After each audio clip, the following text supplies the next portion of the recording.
This is Planning for the Future, the podcast. Welcome to the show. We're sitting with Mike Janky of MJ Wealth Planning, and Mike is a long-term care expert in the field of planning. Mike, how are you today? I'm good. How are you? I'm good. So when we get started talking about planning for the future, getting started is always the hardest part. Is there ever a good time, or what do you think is the best time to get started? That's a good question. Any kind of planning, obviously, the sooner you do it, the more options you have.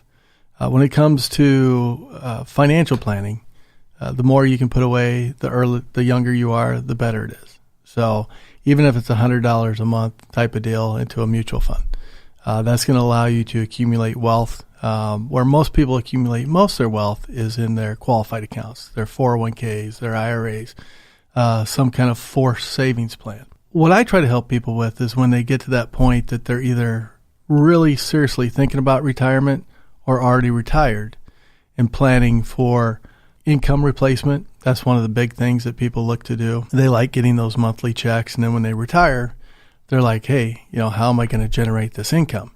Do I just tap into things and pull money out as I need it? But most people prefer to have a monthly check, so I help them with that. On the insurance side, the risk side, there's risks involved both on the health side with Medicare and Medicare. You get a Medicare supplement, and there's other things you can do with like Medicare Advantage. But when people hit 65, that pretty much takes care of the health side. So you're not going to go broke in a hospital or at a doctor's office. The biggest challenge is the long-term care issues.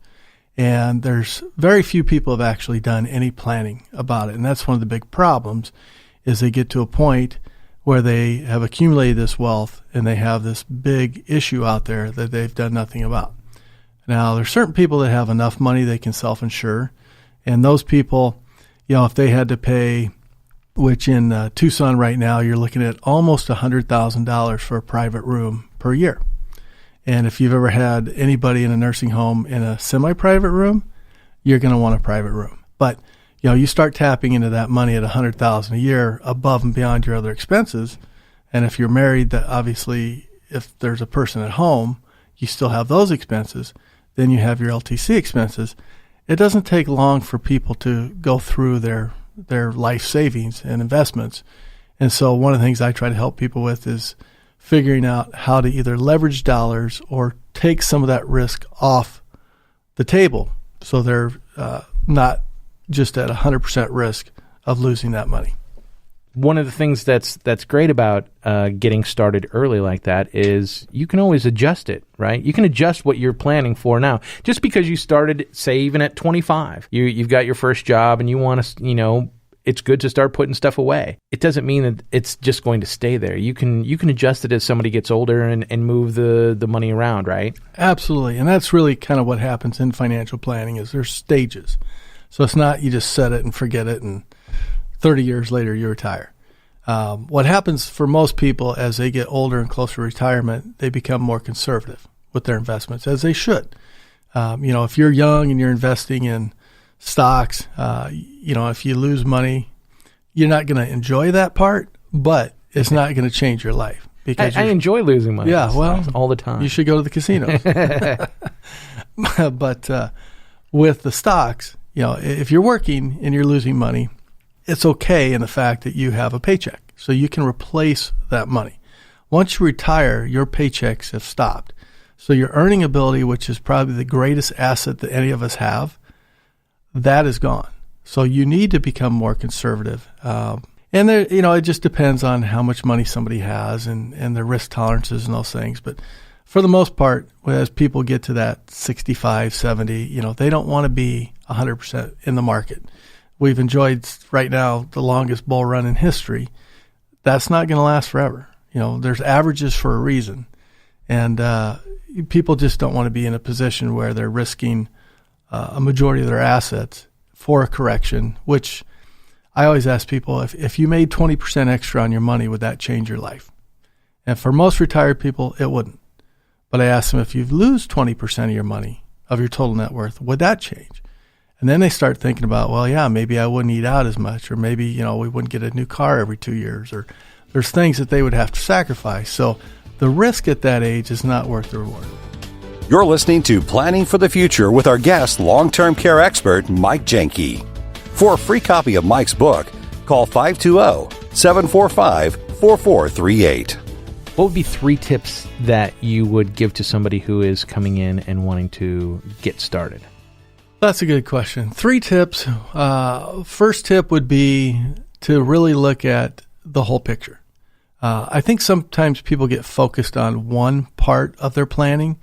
And a good example is on the investment side. You can do great on the investment side. But if you leave something at risk, like an LTC issue or a health issue or some other risk, that can really wipe out all the planning you've done on the investment side. So I think you have to look at the whole picture. And that's what I try to do with my clients, is not just focus on one area, but really take a look at the big picture and say, okay, how do we reposition these things so we can make sure you have enough income, make sure your assets are protected, and then it depends on what the person's goals are. A lot of people want to pass money on. If that's your main goal, let's make sure that you either have enough assets set aside for that, or there's insurance products we can use to make sure that you leave a legacy, whether it's to your children or your church or your favorite charity. So that would be one, is the holistic plan. I guess the second thing I would say is the sooner the better. A lot of people wait until there's a crisis. And especially I see it in long-term care. I've done the long-term care planning for almost 30 years now. And I'll have people that I haven't talked to for years, they'll call me and they're like, yeah, I think I'm ready to do something on that long-term care. And the first question I ask them is, did something happen to your health? And 99% of the time, it's either somebody's had a stroke or a heart attack or something. And now the reality is, I'm going to need this. And the other reality is they can't get it. Right. The mortality sort of slaps them in the face a little bit. And you can't plan for a stroke. No. Nobody says, oh, well, at 47, I think I'm going to have a stroke. So let's make sure we have everything set up. Yeah, it's just one of those things that people just keep putting off. The planning until it's uncomfortable. And at that point, that's when they want help. And so the sooner you do it, the more options you have. When it comes to insurance, you don't buy it just with money, you buy it with health. So these people that are healthy, people in their 50s and 60s, they're not usually on a lot of medications. They haven't had issues typically with strokes or heart attacks, and that's not always the case, but for the most part. So when you have your health, you have way more options than you do. If you wait into your 70s and 80s, then your planning options become very limited. So that would be the second tip I would give, is the sooner the better. The last tip I would give is really figure out what's important to you. And I'll give you a perfect example. I have clients that it's a second marriage for both of them. The gentleman is in his 90s, the wife is in her 80s. And they both have their own money. I invest it for both of them. For the wife, her main concern is passing money on to her 2 kids. That's all she cares about. So she won't spend a lot of money. She has to take her required minimum distributions off her IRAs every year. She just puts it in the bank. She just does not spend it. The husband, on the other hand, he told me early on, if I was able to invest his money and he spent his last penny the day before he died, that I did a perfect job. So this is even within the same household. So I tell people there's no right or wrong to any of this. But a lot of people haven't really sat down and thought about what is important to me. Is it really important to leave money to my kids? I've got a client that her goal is to leave money to her kids, but she's got 2 kids. One's an attorney and one's a judge. They don't need her money. And after a while, she's finally started figuring that out, that they actually have more money than she does. So right, have fun. Right, exactly. So, but that's that generation. People in their 70s and 80s. My dad's 81, a farmer. They don't spend money. They remember the Depression. They remember not having any money. Right. And they will never outspend what they're bringing in. Those are good clients to have because they're disciplined. But on the flip side, it's a little challenging because a lot of times they don't want to spend money that they have. They won't do things, whether it's go on vacation or buy a new car. And I have to constantly remind them, you have money to do this. This is what you saved your whole life for, so you could enjoy your retirement. So it's funny, you wouldn't think a financial planner telling people to spend money, but a lot of times that's what I end up doing, is because they really do need to enjoy the quality of life, because, that's a limited quantity. Yeah, I mean, enjoy it before, God forbid something happens when you're in assisted living or, a nursing home. Use it. Like I'm the youngest of 9 kids, and my mom didn't have a ton of money. My dad died when I was pretty young, but she's like, oh, well, I got to have money to be able to give you guys. There's 9 of us. You don't worry about us. Right. Enjoy yourself. Right. And the last probably 10, 12 years of her life, she went on cruises all the time and did all these things and enjoyed it. And you know what? After she died, we all got like a check for like $300. It was like, oh, okay, that's cool. Thanks, Mom. Yeah. Appreciate it. Here's, let's do something nice for the family. Grandma sent us a check for $300, but she enjoyed herself. That she loved going on the cruises and all that, and she enjoyed herself until the end. I don't think that she had any regrets going all the way to the end. So that's awesome. Well, and to your point is there are ways to plan where you can spend your money and still leave a legacy. There's different products, life insurance products, for instance, that depending on how much you want to leave, it's a lot easier to fund a life insurance policy than it is to save that amount of money and pass it on. So for some people, that's a good option is, we can fund that, maybe even using the required minimum distributions that they don't want to take in the first place, and leverage that so it can create a legacy. And then also with the new generation of products, the insurance companies are very creative and innovative. They've designed a lot of these life products now that you can get long-term care benefits off those life products. So it serves a dual purpose. If you're putting money into these life plans and you have a big death benefit, either you're going to use it for LTC benefits as you need, or if you don't need it, you can pass that on to your kids. And it used to be the point where it was, what was it? You use it or lose it, right? Well, that's kind of the traditional long-term care. That was one of the big issues. Is it's kind of like your car insurance. You pay your car insurance. If you don't wreck your car, do you get anything really for your car insurance? Right. Right. So the LTC, and in the early 90s, it wasn't bad because the premiums weren't that high.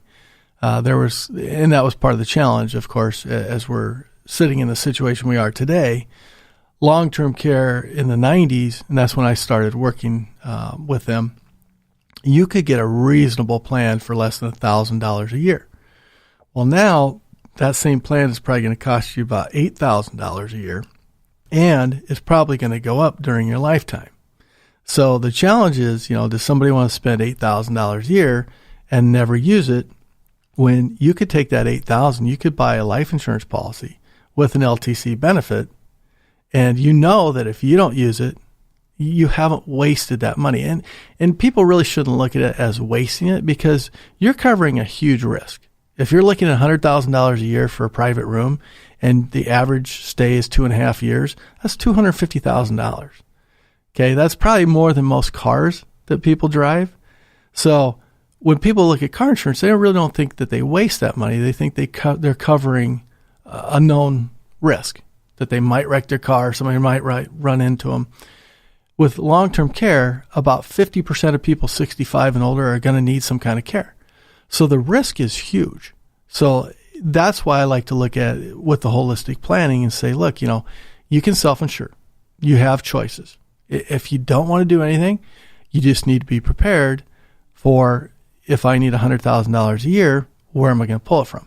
And a lot of people have that money. They might have it set aside like in a CD or a money market account, or maybe a certain fund that they've established. But what's nice is a lot of times, if that's the money dedicated towards that long-term care issue, we can take that money, leverage it, and they might get 2 or 3 times that amount of money available for LTC if they need it. And if they don't, it's still there.